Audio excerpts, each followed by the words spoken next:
Aristotle preserved the famous exclamation of Thales that, quote, everything is full of gods. But in a cosmos where everything is full of gods, do humans have free will? Can there be human choice and autonomy in the world where divine actors manifest in the rocks and trees, inspire bursts of creativity and violence, utter prophecies through bird song, and drag us along windswept paths and emotional currents? There are many monotheists and polytheists who hold a rather grim view of our agency in the cosmos.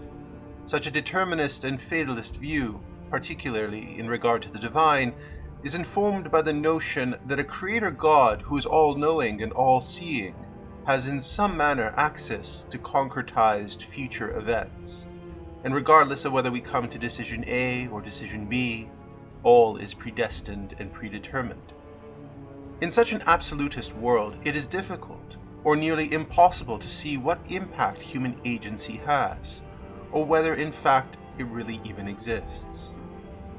When our agency is removed or made redundant, we can no longer be held responsible for our actions. We become puppets in a play not of our own making. Some influential scholars like Bruno Snell, who was himself influenced by 18th century philosophers like Hegel and Schelling, have in fact argued that Homeric man did not have a notion of the distinction between the outside and the inside, between external forces acting upon the self from the gods, and the inner realities of volition and self-determination.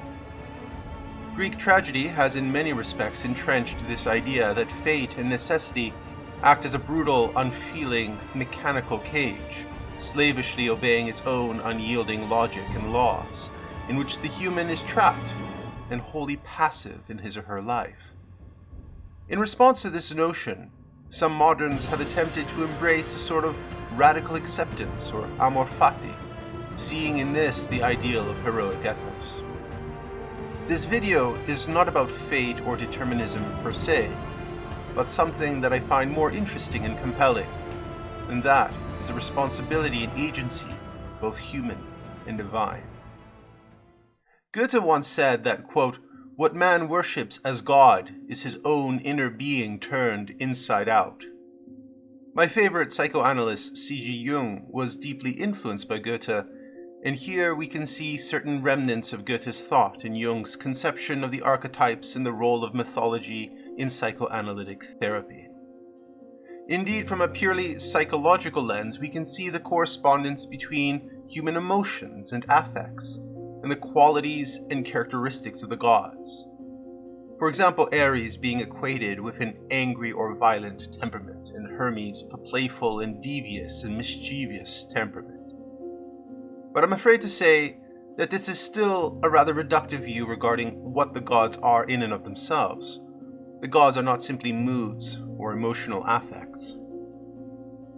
Based on literary evidence from Homer's works, we can get a rather concrete sense of how the ancients demarcated their responsibility and agency from the gods' responsibility and agency. In this video, we'll examine 5 scenarios, 3 from the Iliad, 1 from the Odyssey, and 1 from the Homeric hymn to Aphrodite. The modern view emerging from the Enlightenment is that for someone to have free will and freedom of choice, they must sense, according to Bruno Snell, quote, that I myself, by myself, let a volition arise. If we use this radical definition of agency and free will, then of course no such thought occurred in the ancient mindset. There is no human without the god, and so this severing ourselves off from all dependent relationships is a vain endeavor. And for Homeric man, there is always a cooperation between the agency of the gods and their own. And to truly determine in what manner we are indeed free, we must first discover all the manifold ways that we are dependent on entities that are not human and bound by factors that limit the human. Goethe was led to believe that a hero like Achilles did not make a distinction between his inner world and the external influence of the gods when he interpreted the conflict between Achilles and Agamemnon in Book 1 of the Iliad. Agamemnon threatens Achilles, quote, But I will myself come to your tent and take the fair cheek Briseis, your prize, so that you will understand how much mightier I am than you, and another may shrink from declaring himself my equal and likening himself to me to my face. Achilles in this moment experiences indecision. Quote, grief came upon the son of Peleus, and within his shaggy breast his heart was divided, whether he should draw his sharp sword from beside his thigh, and break up the assembly, and slay the son of Atreus, or stay his anger and curb his spirit. While he pondered this in mind and heart, and was drawing from its sheath his great sword, Athena came from heaven. The white-armed goddess Hera had sent her forth, for in her heart she loved and cared for both men alike. She stood behind him and seized the son of Peleus by his fair hair, appearing to him alone. No one of the others saw her. Achilles was seized with wonder and turned around and immediately recognized Pallas Athene. The goddess restrains his anger. She says to Achilles, quote, for thus will I speak, and this thing shall truly be brought to pass. Hereafter 3 times as many glorious gifts shall be yours on account of this arrogance, but refrain and obey us. In answer to her spoke swift-footed Achilles, it is necessary, goddess, to observe the words of you two, however angered a man be in his heart, for it is better so. Whoever obeys the gods, to him do they gladly give ear. He spoke and stayed his heavy hand on the silver hilt, and back into its sheath thrust the great sword, and did not disobey the word of Athene. Athena did not forcefully compel Achilles to sheathe his sword. She used persuasion. Quote, hereafter 3 times as many glorious gifts shall be yours on account of this arrogance. She will ensure that he will indeed receive the honor he deserves. Achilles was given a space whereby he could obey or disobey Athena's counsel. He wisely states, quote, whoever obeys the gods, to him do they gladly give ear. The implication is that humans have the freedom to choose whether to obey the gods or not. Later on, Agamemnon receives the deceptive dream from Zeus and acts upon it, and then is punished for his decision. Or more accurately, the hubris that he engaged in when arguing with Achilles carried over and was amplified by Zeus's dream, so that ultimately Agamemnon fell victim not to Zeus but to his own hubris. In an earlier line in Book 1, when his arrogance is running up against Achilles' honor, he says, flee then, if your heart urges you. I do not beg you to remain for my sake. With me are others who will honor me, and above all Zeus, the Lord of Counsel. The irony is that he was set up precisely by the same god to whom he is referring, not from any whim or caprice of Zeus, but precisely because Zeus is the god who establishes justice and kingly virtues, and Agamemnon was displaying the opposite of those virtues that were befitting a man of his temperament and social standing. As king, Zeus effectively allowed Agamemnon to stumble over his own hubris and to punish himself. In a later scene in Book 19, Agamemnon speaks in front of an audience, admitting his personal guilt and arrogance, and although he is quoted as shifting blame to Zeus, Fate, the Erinyes, and Ate, he immediately recounts the fact that even Zeus himself was once deceived and blinded by Hera.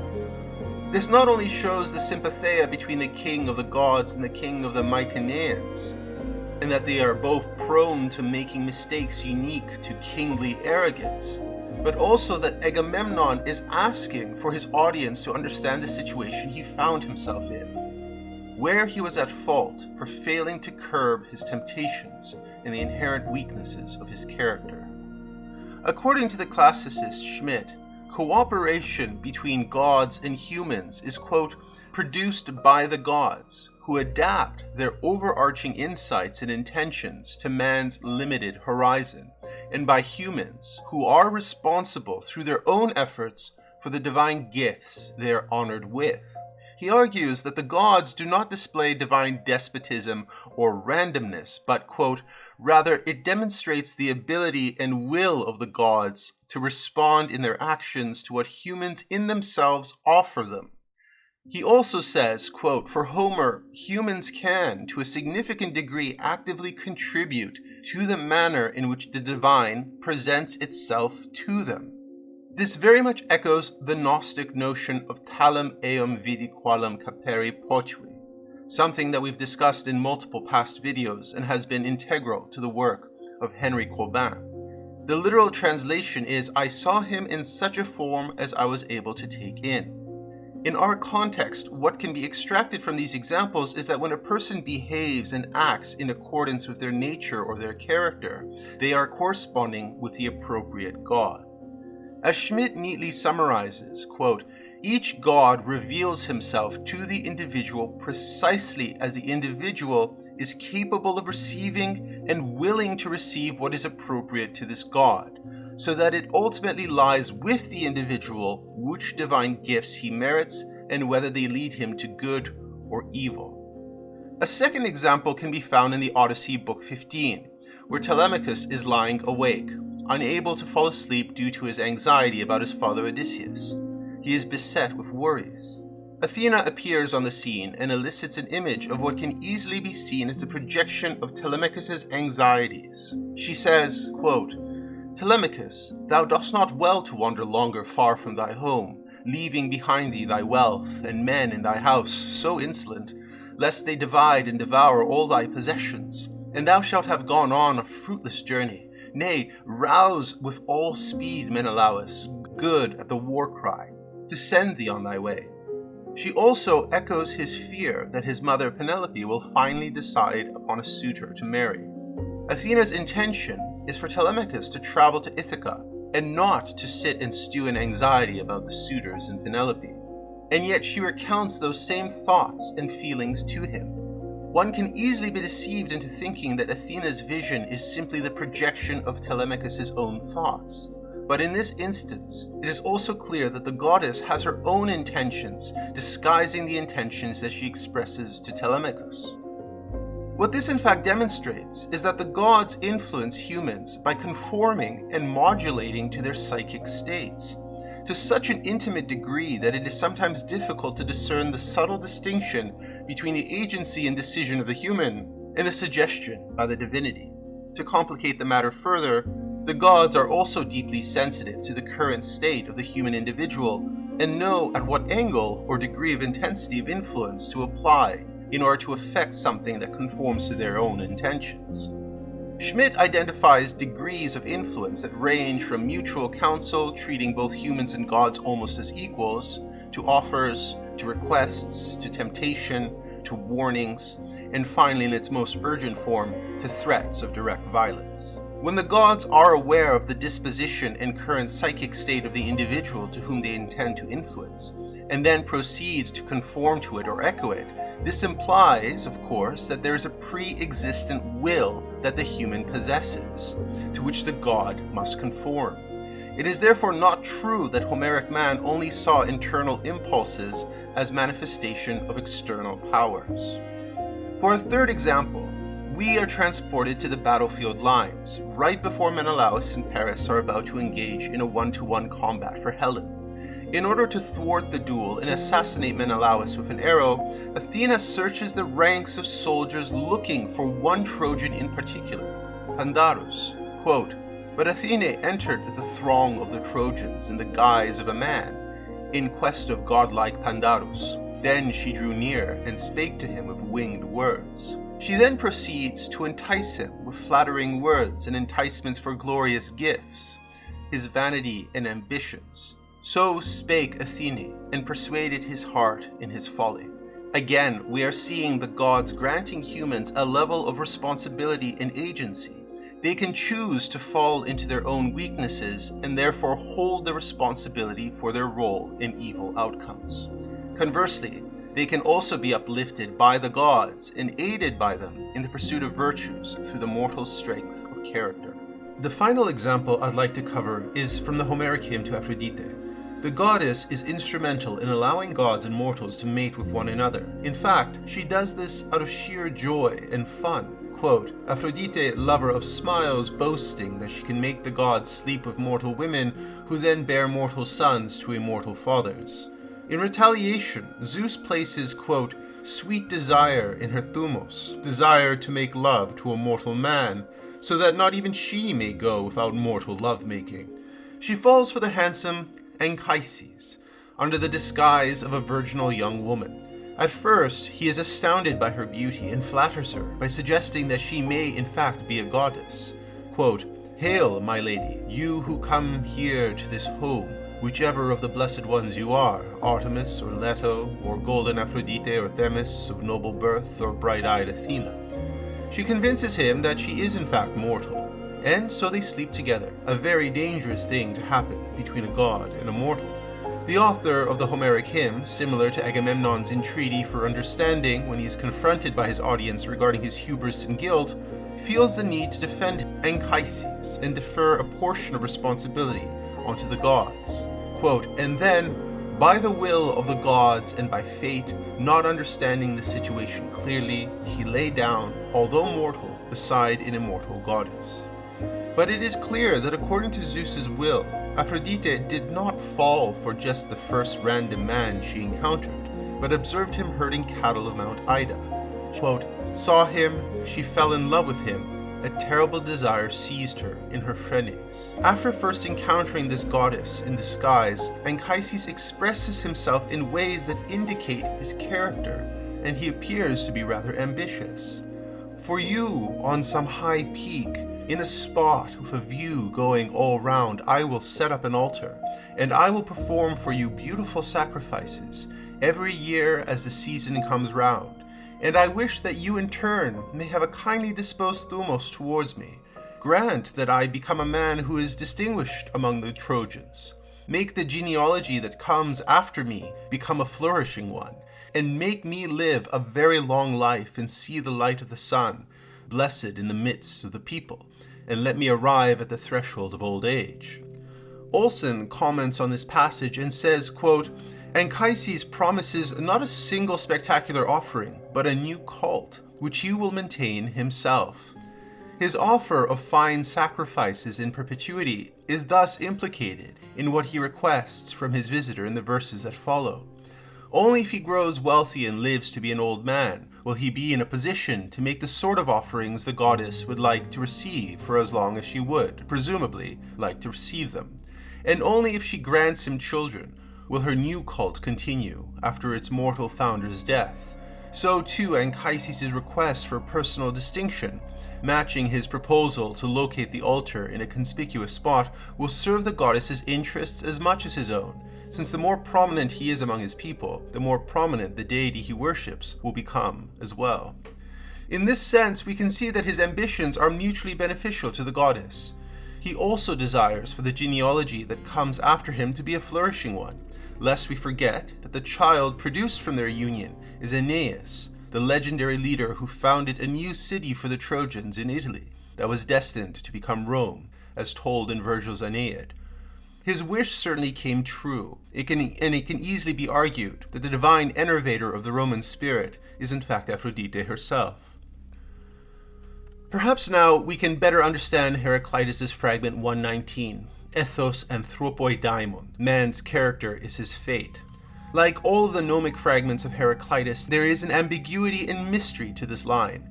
The entire interpretation and meaning of the fragment hinges on how one translates the word daimon. From a simple view, as Kahn says, the quote, daimon signifies one's destiny, one's prosperity or misfortune, with its meaning signifying, quote, one who distributes or assigns a portion.